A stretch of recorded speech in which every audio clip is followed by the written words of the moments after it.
वैसे भागवत जी का ये पहला श्लोक गायत्री का भी भाष्य कहा जाता है, क्योंकि गायत्री मंत्र में भी अंतिम अक्षर धीमहि है। हालांकि उसका उच्चारण इस प्रकार नहीं किया जाता। आजकल तो लोग सब ऐसे ही खुले मुंह बोलते हैं महाराज।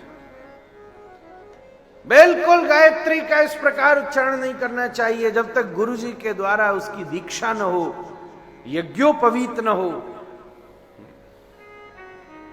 और जिनके लिए निषेध है उनको उसका उच्चारण नहीं करना चाहिए, उसकी उन्हें आवश्यकता ही नहीं है महाराज।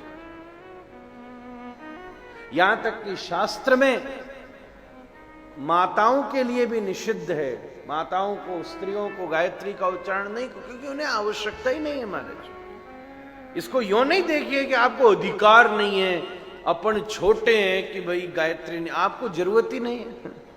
आप और खुद ही गायत्री हो, खुद बोल क्यों रही हो महाराज? जब आप स्वयं ही गायत्री हो महाराज, उस रूप में खुद ही विराजमान हो। एक दिए में अग्नि जल रही हो और बार बार उसमें माचिस लगाओ तो उससे कोई फर्क पड़ेगा?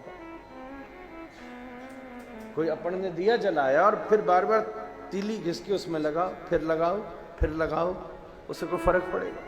तो वो वैसी ही रहेगी, बल्कि तीली और जल्दी जल जाएगी। तो इन दोनों का संतुलन बिठाया ना। अपन ऐसे कहेंगे तो किसी को स्वीकार करने में तकलीफ होगी क्या महाराज? हाँ, पर अगर इसमें उल्टी सीधी बात करोगे तो किसी को इंफीरियरिटी लगेगी, किसी को ऐसा है कि हम छोटा बोले महाराज। अब हमने तो सुना आजकल शमशान में भी गायत्री मंत्र बोलते हैं महाराज। जय हो आपकी। स्कूल में भी बोला जाता है, अच्छी बात है, बोलना चाहिए। विद्यार्थियों के लिए तो बहुत उपासनात्मक है, पर कम से कम स्कूलों से आपके माध्यम से मैं प्रार्थना करूं, क्योंकि कथा यहां तो हो रही है, पर आजकल तो इतने सब संसाधन है कि दुनिया में सब लोग घर बैठे भी कथा सुनते हैं। कौन सी बात किसको जच जाए?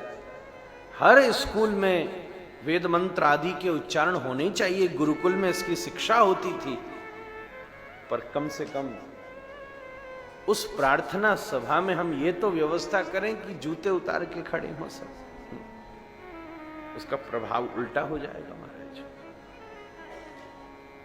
व्यवस्था है, दिया जलाना है तो व्यवस्था है महाराज। दिया चाहिए, घी चाहिए, रुई चाहिए, उसमें भी तेल का हो कि शुद्ध देशी गाय का हो। इस व्यवस्था को आप बदलोगे तो कुछ ना कुछ दिया इधर उधर होगा ही होगा। उसी प्रकार हर मंत्र की, हर इलाज की अपनी व्यवस्था है महाराज। कोई डॉक्टर हाथ में इंजेक्शन लगाने लाए, आप बोले हाथ में मत लगाओ डॉक्टर साहब, मुझे पेट में लगा दो, क्या मर जाएगा? ऐसे थोड़ी ना होता है।